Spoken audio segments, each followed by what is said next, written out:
Good morning students, I welcome you all for the online class of economics. Today we will be going to start the new topic, that is foreign trade, of the second chapter. As I already introduced you with this foreign trade topic, students. Foreign trade, student, the trade between the two countries, that is known as foreign trade. Okay, we have already started and learned about this particular topic. Once again I am repeating the topic, foreign trade. All the policy related to the framework of law, regulations and international agreement adopted by the government of different countries so as to make peaceful trade between the nations, it is known as foreign trade.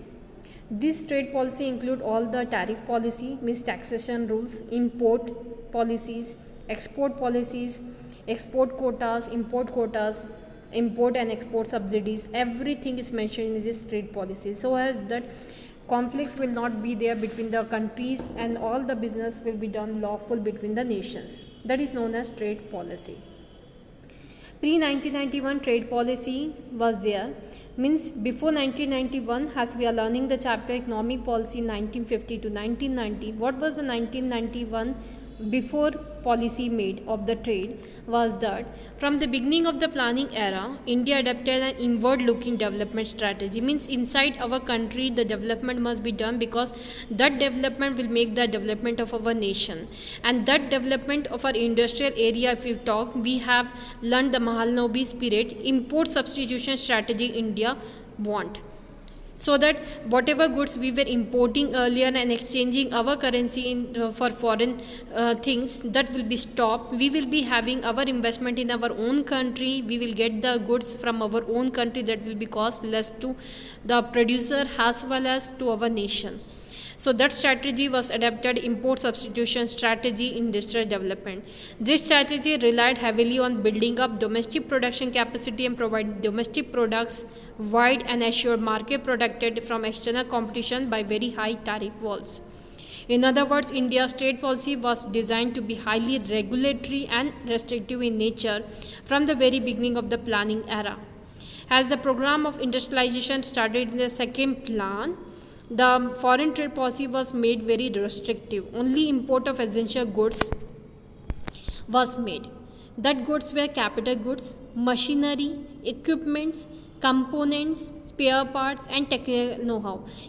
These capital goods all are capital goods, and these were not produced in our own country because our producer was not having the capacity to produce these things. That's why these things were imported from outside country.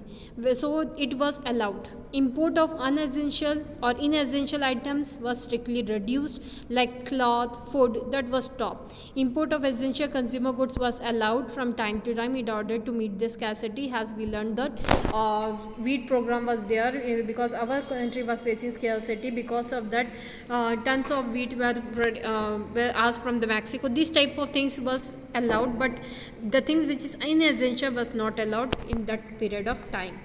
The country developed its industries, needed spare parts, raw material and other things for maintaining themselves. As a result, their imports were allowed, but with certain conditions. After devaluation of rupees in the 1996, as we got the devaluation of our currency in the recent years, the same way devaluation happened in 1996. Import were partially liberalized in order to encourage industries to export a bigger portion of their output. They were allowed to import machinery and other essential inputs so as to improve the quality of their product.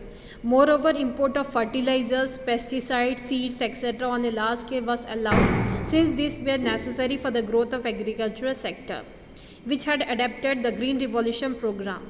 Throughout these years, the main emphasis of India's foreign trade policy was import substitution, that is, producing indigenous substitutes for imported goods. As a result of this policy, we started producing many items in our own country, that is, machine, tools, diesel engine, automobiles, etc. That was a good result for our country. While import substitution was given too much importance, export promotion was not given any importance. So import was to be less, because here if we will import, more and more goods will be exchanged in foreign countries for our currency. So that was to be stopped so that export will get importance. No efforts were made to diversify exports into new markets, and no particular attention was given to improving the contents of our export basket. So export was very less as compared to import. In 70s, again the policy of liberalization was carried forward. In 80s, special arrangement to promote export growth were made. Like many export promotion schemes such as duty drawback scheme, cash compensatory scheme, market development assistance, etc. were started, which aimed at providing concessions to exporters. So the 80s students, you can see there. 70s it was liberalized, against the policy of liberation was carried forward. 1991 you can see. 71 it was started. 80s again it stopped, but in 1990s it again started because it was need of our country. Import substituting industrialization, when we talk student, the import substituting industrialization was the objective of second 5-year plan 1956 to 61 till the 7th 5-year plan, that is till 1990. Import substituting was very essential because consumer goods can be produced when capital goods are in our country, but for producing consumer goods, capital goods were imported from foreign countries. So our producers of small scale also depended on foreign countries. So because of that, it became the need to make such type of good which can be utilized in place of the original goods.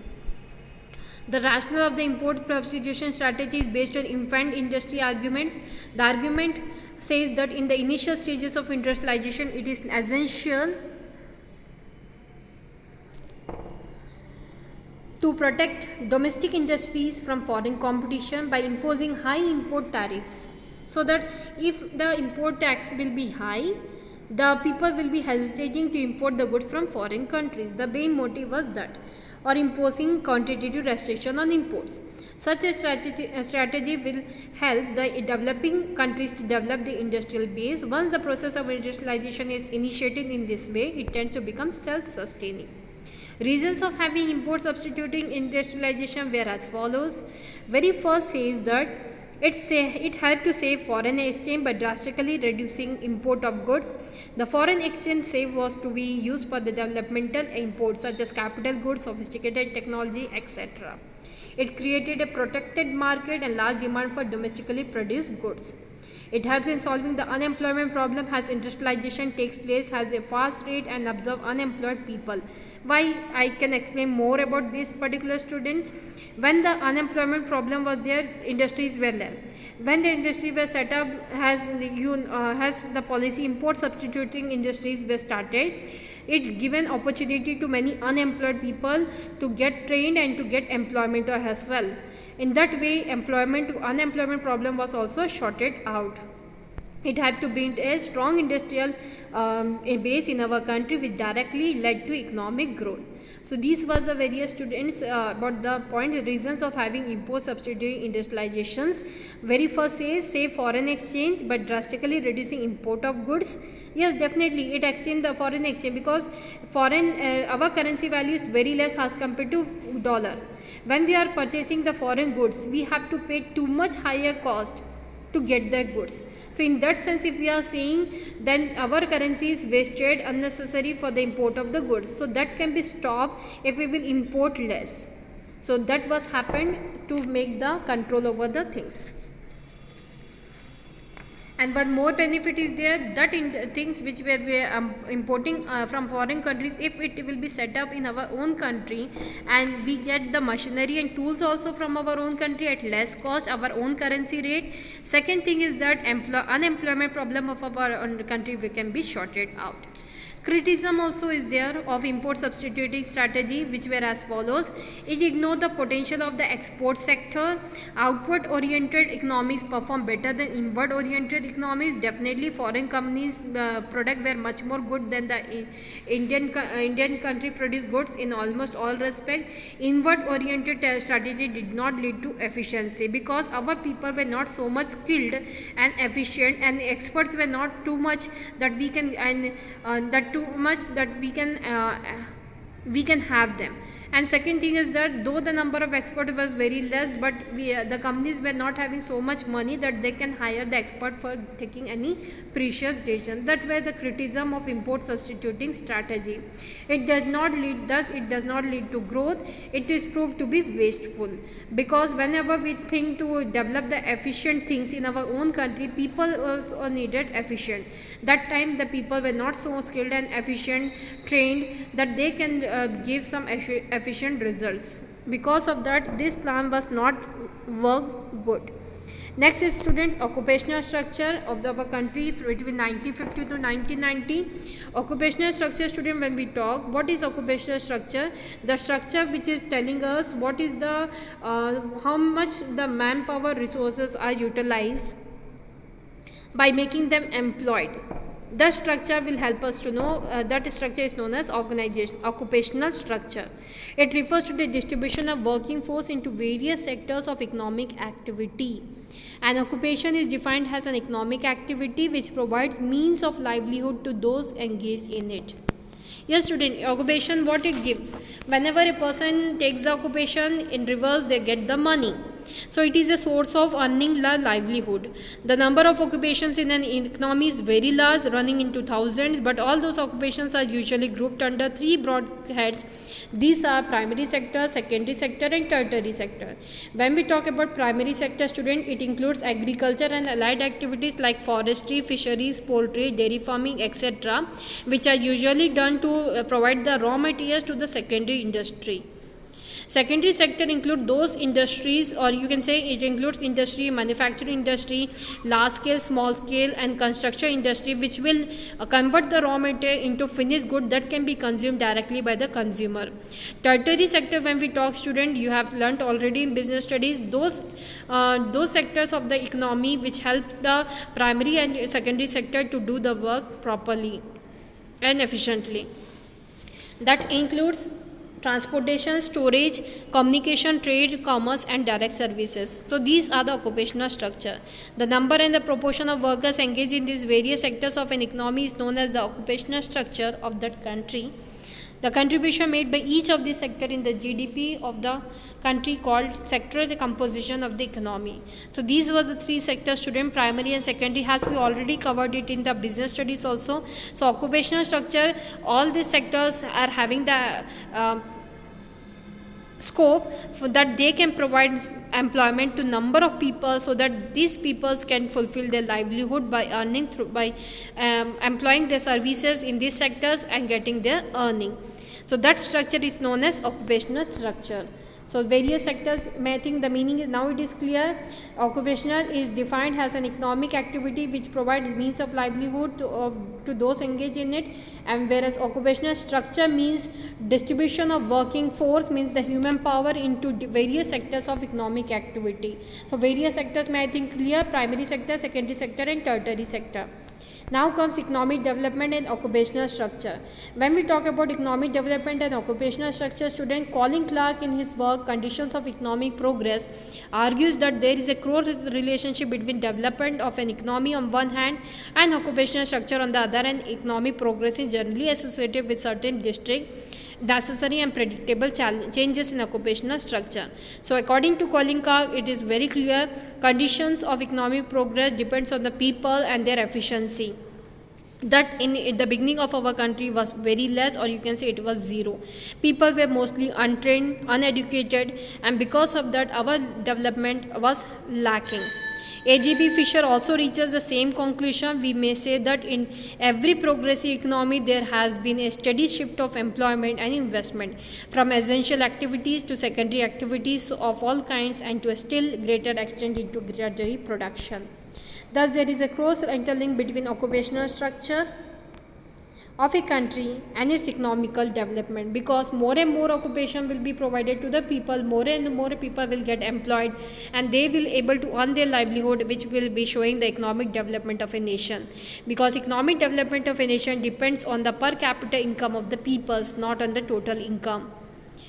As a country developed, there is a shift of worker from the primary sector to the secondary and tertiary sector. We can see now the farmers are changing their profession and they are also coming into industrial areas.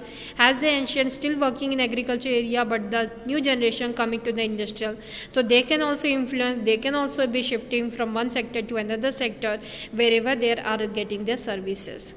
As a country developed, the absolute number of people engaged in primary sector declines while that in secondary and tertiary sector rises. Like China and Japan country, when we see the primary sector people are less as compared to secondary and tertiary sectors. Changes in occupational structure, changes in occupational distribution of working force from 1951 to 2002, if we will say table 2.6 is showing to us. Tertiary, primary sector, you can see there how it has been decreasing. Secondary sector also, it has a secondary sector from 10.7 till 2005 it has been 40, it has been changed from 18.2. Tertiary sector from 17.2 it has been increased to 23.4. You can see nowadays people are interested in transportation, banking, like these services. So these sector job opportunity and people interest is increasing. From 1951 to 52 we can 2005 we can see in secondary sector and tertiary sector the number of occupational structure increase as compared to primary sector, where decline is there. Analysis I don't have to say because already you have stated there. I already explained to you 1951 occupational structure of a primary sector was 72.1, whereas in 2005 it declined to 58.4%. So it sees the interest of the people shifted to secondary and tertiary sector. It is clear that secondary and tertiary sector have not been adding much employment opportunity due to use of modern capital intensive technology. The structure change in composition of GDP shows that India is on the path of sustained development, but the occupational structure patterns show that India is still underdeveloped, where nearly 60.8% of the working force is engaged in agriculture, where productivity is low and employment uncertain. This would surely lead to lower per capita income and widespread poverty of other rural masses, which form about 72.2% of India's population. It also means that excessive pressure of population on land would be a hindrance in the way of productivity improvement in agriculture sector. So this was a chapter, student, very big chapter of the particular ID, that is Indian economy 1950 to 1990. It will be good for you people also to learn the chapter topic wise. Then it will be easy for you. A complete chapter if you will be learning, it will be difficult. So prepare the topics according to topics and then you start learning. It will be easy and helpful for everyone. The next chapter which we will be going to start is privatization, liberalization and globalization. That is the chapter number and appraisal of IED. I will be proceeding with the chapter. Today I will be going to give you a short explanation related to the chapter. Tomorrow I will be again starting the new chapter fully.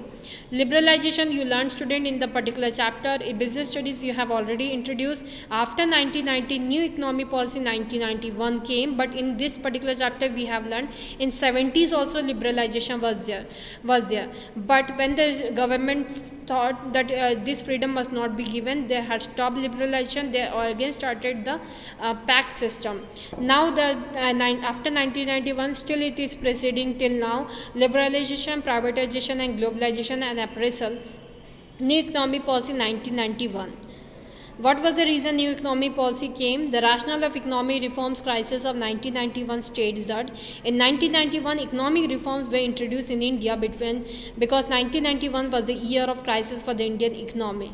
It is clear from the following facts. I will be telling why economic policy 1991 was came. I will be reading the points. It will be clear to you people. National income was growing at the rate of 0.8%. You can see that was nothing, null. Inflation reached the height of the 16.8%. As per the inflation is a situation where the prices of the goods increases double the time of income. Balance of payment crisis was to the extent of 10,000 crores. India was highly indebted country. International debt was also increased for India. It was paying 30,000 crore interest charges per year, not the principal amount, say only the interest. Foreign exchange reserves were only $1.8 billion, which were sufficient for 3 weeks. India sold large amount of gold to Bank of England. India applied for the loan from World Bank and International Monetary Fund to the extent of $7 billion. Fiscal deficit was more than 7.5%, means people were not paying the taxes also, and that was due to, because of that, the fiscal deficit was how much the people was not, government was not able to recover, that is 7.5%. Deficit financing, very poor financing was there for India, was around 3%. Trade relations with Soviet bloc and had broken down, means some of the Russia and other countries had broken down their hands with the India. India was drastically suffering from financial crisis. That was the economic crisis in 1991, and which had given the birth to the new economic policy in 1991, that was the privatization, liberalization and globalization. With that, I complete my today's class. Tomorrow I will start again with the new chapter once again, that is liberalization, privatization and globalization. Go through the chapter with the explanations which I am doing. Thank you for today's class. Have a nice day.